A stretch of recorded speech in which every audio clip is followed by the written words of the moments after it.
ബൂത്തിലേക്ക് ആവേശക്കടലായി കൊട്ടിക്കലാശം. ഇനി നിശബ്ദ പ്രചാരണത്തിന്റെ മണിക്കൂറുകൾ.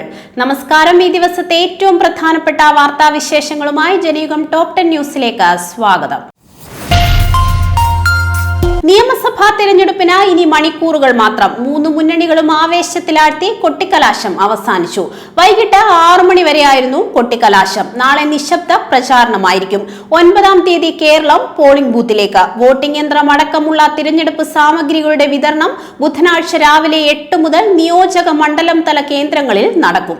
രാവിലെ 7 മണി മുതൽ വൈകിട്ട് 6 മണി വരെയാണ് വോട്ടെടുപ്പ്. നിശബ്ദ പ്രചാരണ സമയത്തെ ഉത്തരവ് ലംഘിക്കുന്നവർക്ക് നേരെ കർശന നടപടി സ്വീകരിക്കും. ബംഗാളിൽ വോട്ടർ പട്ടികയിൽ നിന്ന് പുറത്തായത് 90 ലക്ഷത്തിലേറെ വോട്ടർമാർ. തിരഞ്ഞെടുപ്പ് കമ്മീഷൻ 12ാമത്തെയും അവസാനത്തേതുമായ പട്ടിക പുറത്തുവിട്ടപ്പോഴാണ് അന്തിമ കണക്കുകൾ പുറത്തുവന്നത്. വോട്ടർമാർ കൂട്ടത്തോടെ പുറത്തായതിൽ സംസ്ഥാനത്ത് കനത്ത പ്രതിഷേധം ഉയർന്നു. തിങ്കളാഴ്ച രാത്രിയാണ് കമ്മീഷൻ അന്തിമ വോട്ടർ പട്ടിക പുറത്തുവിട്ടത്. ചരിത്രത്തിൽ ആദ്യമായി ജില്ല തിരിച്ച വോട്ടർമാർ വോട്ട് ചെയ്യാൻ യോഗ്യരാണോ അല്ലയോ എന്ന് രേഖപ്പെടുത്തിയ റിപ്പോർട്ടാണ് കമ്മീഷൻ പ്രസിദ്ധീകരിച്ചിരിക്കുന്നത്. മണിപ്പൂരിലെ ബിഷ്ണുപൂർ ജില്ലയിൽ റോക്കറ്റ് ആക്രമണത്തിൽ 2 കുട്ടികൾ മരിക്കുകയും അമ്മയ്ക്ക് പരിക്കേൽക്കുകയും ചെയ്ത സംഭവത്തിനു പിന്നാലെ മണിപ്പൂരിലെ 5 ജില്ലകളിൽ മൊബൈൽ ഇന്റർനെറ്റ് സേവനങ്ങൾ 3 ദിവസത്തേക്ക് റദ്ദാക്കി. ഇംഫാൽ ഈസ്റ്റ്, ഇംഫാൽ വെസ്റ്റ്, തൗബാൽ, കാക്ചിങ്, ബിഷ്ണുപൂർ ജില്ലകളിലാണ് ഇന്റർനെറ്റ് നിരോധനം ഏർപ്പെടുത്തിയത്. ഇന്നലെ അർദ്ധരാത്രിക്ക് ശേഷമാണ് ബിഷ്ണുപൂർ ജില്ലയിലെ മൊയ്റാങ്കിലുള്ള ട്രോംഗ്ലോവോബി അവാങ് ലെയ്ക്കായി ഗ്രാമത്തിലെ വീടിന് നേരെ ആക്രമണമുണ്ടായത്. ഉറങ്ങിക്കിടക്കുകയായിരുന്ന 5 വയസ്സുള്ള ആൺകുട്ടിയും 6 മാസം പ്രായമുള്ള പെൺകുട്ടിയുമാണ് മരിച്ചത്.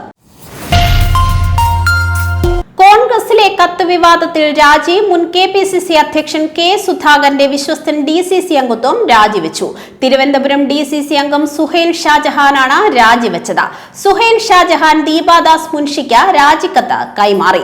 പ്രതിപക്ഷ നേതാവ് VD സതീശനും KPCC അധ്യക്ഷൻ സണ്ണി ജോസഫിനുമെതിരെ ആരോപണം ഉന്നയിച്ചാണ് രാജി. ഇരുവരും ചേർന്ന് K സുധാകരനെ രാഷ്ട്രീയമായി ഇല്ലാതാക്കാൻ ശ്രമിക്കുന്നതായാണ് സുഹൈലിന്റെ ആരോപണം.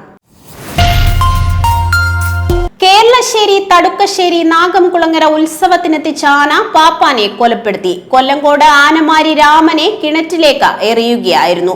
ആശുപത്രിയിൽ എത്തിച്ചെങ്കിലും ജീവൻ രക്ഷിക്കാനായില്ല. കുളിപ്പിക്കുന്നതിനിടെയാണ് സംഭവം. വിരണ്ട ആന 1 മണിക്കൂറിലേറെ നാട്ടിൽ പരിഭ്രാന്തി പരത്തി. പിന്നീട് ആനയെ തളച്ചു. ബ്രാഹ്മണി ഗോവിന്ദൻകുട്ടി എന്ന ആനയാണ് വിരണ്ടത്. തിരുവമ്പാടിക്ക് സമീപം ആനക്കാമ്പോയിൽ നിയന്ത്രണം വിട്ട ഓട്ടോറിക്ഷ ഇലക്ട്രിക് പോസ്റ്റിൽ ഇടിച്ചു മറിഞ്ഞ ദമ്പതികൾ മരിച്ചു. പുത്തൻപുരയിൽ ഷിജു, ഭാര്യ എന്നിവരാണ് അപകടത്തിൽപ്പെട്ടത്. രാവിലെ 9 മണിയോടെയായിരുന്നു നാടിനെ നടുക്കിയ ദുരന്തം.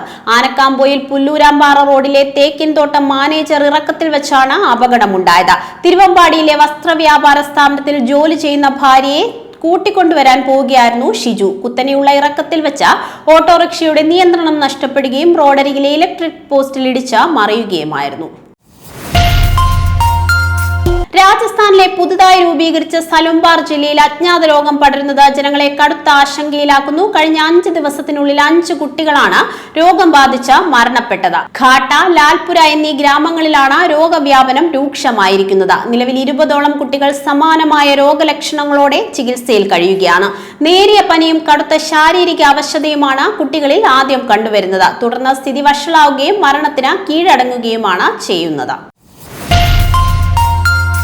ഇൻഡിഗോയ്ക്ക് പിന്നാലെ എയർ ഇന്ത്യയും എയർ ഇന്ത്യ എക്സ്പ്രസും ഇന്ധന സർചാർജ് വർദ്ധിപ്പിച്ചു. ആഭ്യന്തര സർവീസുകൾക്ക് 399 രൂപയായിരുന്നത് ദൂരമനുസരിച്ച് 299 രൂപ മുതൽ 899 രൂപയാക്കി പരിഷ്കരിച്ചു. ആഭ്യന്തര സർവീസുകൾക്കുള്ള പുതുക്കിയ സർചാർജ് ഏപ്രിൽ 8 രാവിലെ 9 മുതൽ ബുക്ക് ചെയ്യുന്ന ടിക്കറ്റുകൾക്ക് ബാധകമായിരിക്കും. പശ്ചിമേഷ്യൻ സംഘർഷത്തിന് പിന്നാലെ മാർച്ച് 10 എയർ ഇന്ത്യ സർചാർജ് പ്രഖ്യാപിച്ചത്. ഇതാണ് ഏകദേശം 1 മാസത്തിന് മുൻപ് വീണ്ടും പരിഷ്കരിക്കുന്നത്. തുർക്കിയിലെ ബെസിക്താസ് ജില്ലയിലെ ഇസ്രായേൽ കോൺസുലേറ്റിന് സമീപം വെടിയുതിർത്ത 3 പേരെ സുരക്ഷാ ഉദ്യോഗസ്ഥർ വധിച്ചു. വെടിവെപ്പിൽ 2 പോലീസ് ഉദ്യോഗസ്ഥർക്ക് പരിക്കേറ്റിട്ടുണ്ട്. 2 വർഷത്തോളമായി കോൺസുലേറ്റ് കെട്ടിടം അടച്ചിട്ടിരിക്കുകയാണെന്നും ഇവിടെ ജീവനക്കാരില്ലെന്നും ഇസ്രായേൽ മാധ്യമമായ ജെറുസലേം പോസ്റ്റ് റിപ്പോർട്ട് ചെയ്തു. സംഭവം അന്വേഷിക്കുന്നതായി ഇസ്രായേൽ വിദേശകാര്യ മന്ത്രാലയ വക്താവ് പറഞ്ഞു. ഇറാൻ നടത്തുന്ന ആക്രമണങ്ങൾ വെച്ചുപൊറുപ്പിക്കാനാവില്ലെന്ന UAE പ്രസിഡന്റിന്റെ നയതന്ത്ര ഉപദേഷ്ടാവ് ഡോക്ടർ അൻവർ ഗർഗാഷ് പറഞ്ഞു. ഇറാനെതിരായ UAEയുടെ കർശന നിലപാടിന് ഗൾഫ് മേഖലയിലാകെ വലിയ പിന്തുണയാണ് ലഭിക്കുന്നതെന്നും അദ്ദേഹം പറഞ്ഞു. വിശ്വസിക്കാൻ കൊള്ളാത്ത ക്രൂരമായ ഭരണകൂടമാണ് ഇറാന്റേത്. യുദ്ധം ഒഴിവാക്കാൻ അയൽ രാജ്യങ്ങളുമായി ആത്മാർത്ഥമായി ശ്രമിക്കുമ്പോഴും അവരെ ആക്രമിക്കുന്ന രീതിയാണ് ഇറാൻ സ്വീകരിക്കുന്നത്. സ്വന്തം രാജ്യത്തെയും ജനങ്ങളെയും പരമാധികാരത്തെയും സംരക്ഷിക്കാൻ ഏതൊരു രാജ്യവും ഉറച്ച നിലപാട് സ്വീകരിക്കേണ്ട സമയമാണിതെന്നും അദ്ദേഹം വ്യക്തമാക്കി.